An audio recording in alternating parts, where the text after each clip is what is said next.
12 सांसदों के निलंबन पर कांग्रेस का जवाब। खड़गे बोले, माफी मांगने का सवाल ही नहीं। गडकरी का ऐलान, कार निर्माताओं को 100% बायो एथेनॉल पर चलने वाले इंजन बनाने के निर्देश देंगे।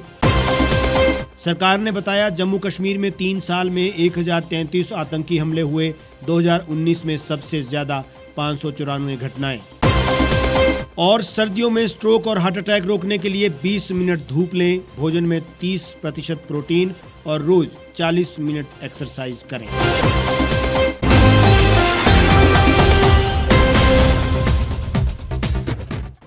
नमस्कार, स्वागत है आपका द रीव टाइम्स न्यूज चैनल में। आपके साथ मैं हेमराज चौहान।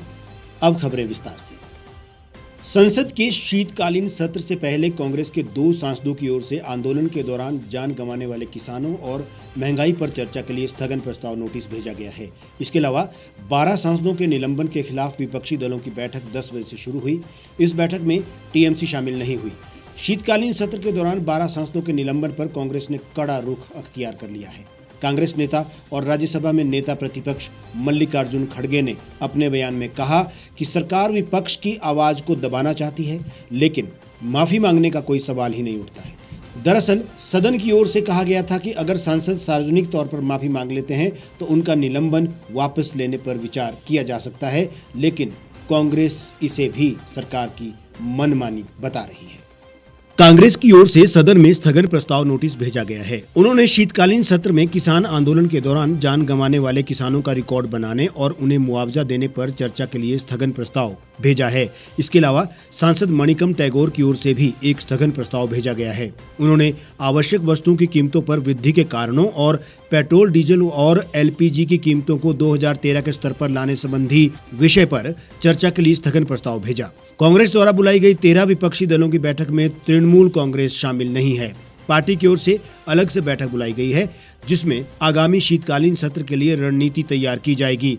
पार्टी के राज्यसभा सांसद डेरेक ओ ब्रायन ने बताया कि 12 निलंबित सांसदों में से 2 सांसद टीएमसी के भी है, इसलिए पार्टी आगे की रणनीति तैयार करेगी। सड़क परिवहन और राजमार्ग मंत्री नितिन गडकरी महंगे पेट्रोल डीजल से छुटकारा देने के लिए एक बड़ा फैसला लेने जा रहे हैं। सोमवार को एक बैठक को संबोधित करते हुए उन्होंने कहा कि मैं अगले 2-3 दिनों में एक फाइल पर हस्ताक्षर करने जा रहा हूं, जिसके बाद कार निर्माताओं को 100% बायो एथेनॉल से चलने वाले इंजन बनाने के लिए कहा जाएगा। केंद्रीय मंत्री नितिन गडकरी ने कहा कि सरकार एथेनॉल की बढ़ी हुई आपूर्ति के साथ फ्लेक्स फ्यूल इंजन वाले वाहनों को जल्द से जल्द पेश करने की योजना बना रही है। उन्होंने कहा कि 100% बायो एथेनॉल पर चलने वाले फ्लेक्स फ्यूल वाहनों के रोल आउट होते ही एथेनॉल की मांग तुरंत 4 से 5 गुना तक बढ़ जाएगी। परिवहन मंत्री नितिन गडकरी ने कुछ समय पहले बताया था कि सरकार ने पेट्रोल डीजल की निर्भरता को कम करने के लिए नया तरीका इजाद किया है। उन्होंने कहा था कि सरकार फ्लेक्स फ्यूल इंजन को अगले कुछ महीनों में अनिवार्य करने जा रही है। ये नियम हर तरह के वाहनों के लिए बनाया जाएगा। सभी ऑटो कंपनियों को आदेश दिए जाएंगे कि वाहनों में फ्लेक्स फ्यूल इंजन का इस्तेमाल करें। भारत में अभी सिर्फ पुणे ही इकलौता शहर है जहां 3 एथेनॉल स्टेशन है। इसी साल 5 जून को प्रधानमंत्री नरेंद्र मोदी ने 3 E100 एथेनॉल डिस्पेंसिंग स्टेशन की शुरुआत की थी। विशेषज्ञों के मुताबिक पायलट प्रोजेक्ट के तहत पुणे में कुछ एथेनॉल फ्यूल बेस्ड गाड़ियां चलाई जा रही है। अब मैं आने वाले दिनों में 2-3 दिन में फाइल साइन करने वाला हूं, जिसमें दिल्ली जैसे शहरों के प्रॉब्लम ही सॉल्व हो जाएगा कि अब जितनी गाड़ियां टोयोटो, सुजुकी और हुंडई, तीनों ने एमडी ने मुझे मिलकर अश्योर किया कि जैसे ब्राज़ील और अमेरिका में है और कनाडा में है, वैसे हमारे देश में हमारी 2 व्हीलर, हमारी 3 व्हीलर, हमारी कार अब 100% पेट्रोल के बजाय वही कार 100% बायो इथेनॉल पर चलेगी, जो हमारे किसानों ने तैयार किया है। और it is a green fuel, pollution मुक्त है। दुनिया भर में ब्राजील में सबसे ज्यादा गन्ने की पैदावार होती है, जिसकी वजह से ब्राजील में एथेनॉल का उत्पादन अधिक मात्रा में होता है। 40 साल पहले ब्राजील ने एथेनॉल पर काम करना शुरू कर दिया था और वर्तमान में ब्राजील ने तेल का आयात बहुत अधिक घटा दिया है। राज्यसभा में रक्षा राज्य मंत्री अजय भट्ट ने लिखित जवाब में बताया कि आतंकवादी हमलों और इन हमलों में मारे गए सुरक्षा बलों के जवानों की संख्या में पिछले 2 वर्षों की तुलना में 2021 में जम्मू कश्मीर में कमी आई है। 2019 और 2020 में 594 और 244 आतंकी हमले हुए। 2021 में 15 नवंबर तक 196 हमले हुए। इन हमलों में युद्ध में हताहतों की संख्या के संदर्भ में 2019 में 80 कर्मियों की जान चली गई, जबकि पिछले साल 62 की मौत हो गई। 2021 में 23 नवंबर तक 35 कर्मियों की जान चली गई। उन्होंने बताया कि जम्मू कश्मीर में पिछले 3 साल के दौरान आतंकियों के हमलों की 1033 घटनाएं हुई और उनमें से सबसे अधिक 594 घटनाएं 2019 में की गई हैं। दिल्ली में हुई ऐसी एक घटना को भी सूची में शामिल करने पर 2019 से 2021 के बीच कुल 1034 ऐसी घटनाएं हुई। उन्होंने एक अन्य सवाल के जवाब में कहा कि सरकार ने तटीय, अपतटीय और समुद्र सुरक्षा को मजबूत बनाने के लिए कई उपाय किए हैं। इसमें समुद्री सुरक्षा एजेंसियों की क्षमता में वृद्धि, तटीय और अपतटीय क्षेत्रों की तकनीकी निगरानी बढ़ाना और अंतर एजेंसी समन्वय के लिए तंत्र की स्थापना शामिल है। समुद्री सुरक्षा बढ़ाने के लिए भारतीय नौसेना के पोतों और विमानों को हिंद महासागर क्षेत्र में मिशन आधारित तैनाती के तहत नियमित रूप से तैनात किया जाता है। सरकार ने राज्यसभा में कहा कि सशस्त्र बलों में कोविड-19 से कुल 190 जवानों की मौत हुई है, जिनमें सेना में अधिकतम 137 लोग शामिल हैं। रक्षा राज्य मंत्री अजय भट्ट द्वारा उपलब्ध कराए गए विवरण के अनुसार भारतीय वायुसेना में 49 और भारतीय नौसेना में 4 कर्मियों की मौत हुई।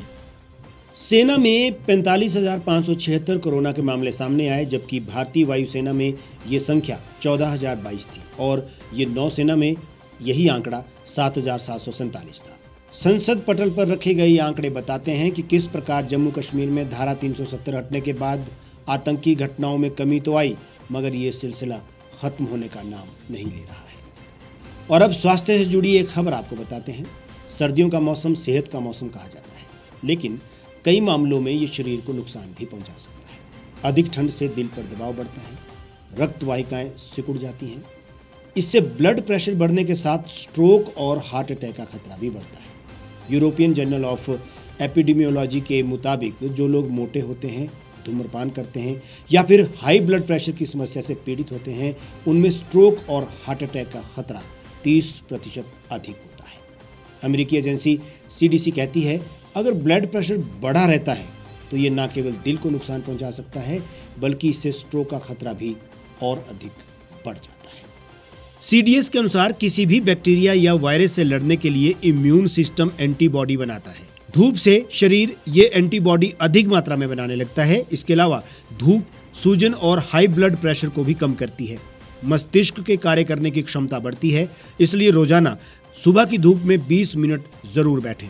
शरीर में सूरज की रोशनी पड़ने पर सेरोटोनिन हार्मोन रिलीज होता है, जो मूड बेहतर करता है। यही हार्मोन कार्बोहाइड्रेट भी रिलीज करता है। क्योंकि सर्दियों में धूप में तेजी कम होती है, ऐसे में इसकी वजह से भूख का एहसास ज्यादा होता है। प्रोटीन भूख बढ़ाने वाले हार्मोन ग्रेलिन को कम करता है। भोजन में ली जाने वाली कैलोरी में यदि 30 से 35% प्रोटीन से आए तो भूख कम लगती है। इससे वजन बढ़ने की आशंका कम होती है। सर्दियों में रोजाना 40 minute exercise high blood pressure और स्ट्रोक के खतरे को 27% तक कम कर देती है। इंस्टीट्यूट ऑफ साइकियाट्री, साइकोलॉजी और न्यूरोसाइंस कहता है, रोजाना 30 से 40 मिनट एक्सरसाइज करने वाले लोगों में डिप्रेशन का खतरा 28% तक कम रहता है। हमारे आज के इस बुलेटिन में फिलहाल इतना ही। आप देश और दुनिया की तमाम खबरों के लिए हमारे साथ बने रहिए और देखते रहिए द रीप टाइम्स।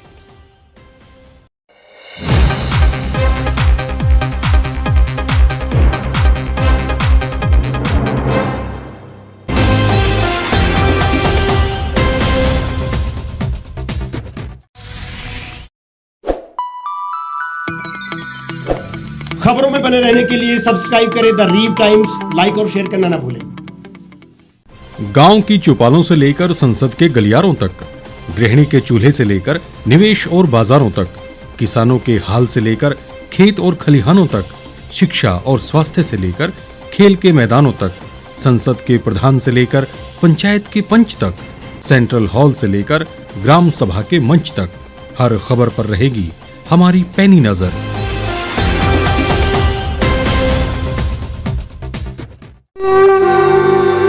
भारतवर्ष, जिसे आप दशकों से सुनते आए हैं कि सोने की चिड़िया थी। इसके पंख पहले मुगलों ने कुतरे, फिर अंग्रेजों ने, और आज राजनीतिक प्राणी कोई कोर कसर नहीं छोड़ रहे। आज भी लगभग 25 करोड़ लोग रात को भूखे सोते हैं। करीब 2 करोड़ लोगों के पास घर नहीं है। भ्रष्टाचार में हमारा 176 देशों में 80 नंबर आता है। औसतन 100 महिलाओं के साथ हर दिन ज्यादतियां होती है और ना जाने क्या क्या। देश की संसद से कुछ ही दूरी पर चादर लपेटे सैकड़ों लोग सुबह नील गगन के नीचे सोए हुए मिलते हैं। क्या आप एक ऐसे भारत की परिकल्पना नहीं करना चाहेंगे जहां कुछ ऐसा किया जाए कि 1 वर्ष के भीतर देश में कोई भिखारी या लाचार भी आश्रयहीन न रहे? लोगों को सभी सरकारी सेवाएं घर द्वार पर ही प्रदान की जाएं ताकि दफ्तर या कर्मचारी के चक्कर ना काटने पड़े। भ्रष्टाचार जड़ से समाप्त हो जाएगा। सेवा प्रदाताओं की पब्लिक रेटिंग यानी जनाकलन और तकनीक द्वारा अपराधों का शून्यकरण किया जाए। स्वास्थ्य और आधारभूत शिक्षा सभी के लिए समान गुणवत्ता के साथ निशुल्क प्राप्त हो और भी बहुत कुछ। यदि आप इस पवित्र राष्ट्र निर्माण यज्ञ का हिस्सा बनना चाहते हैं तो आज ही राष्ट्रीय लोक नीति पार्टी से जुड़ें। अब देश राजनीति से नहीं, लोक नीति से चलेगा। विजिट करें वेबसाइट rashtriyalokniti.org।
एक छत के नीचे सुविधाओं का अब उठाएं लाभ।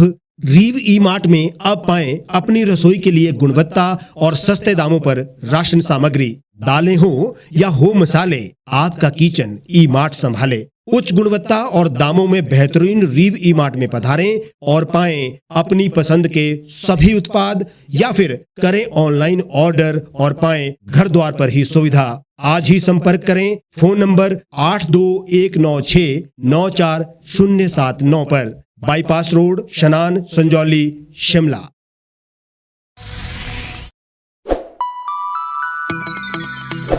लेटेस्ट खबरों के लिए आप यूं ही देखते रहिए द रीव टाइम्स। लाइक, शेयर और सब्सक्राइब करना ना भूलें।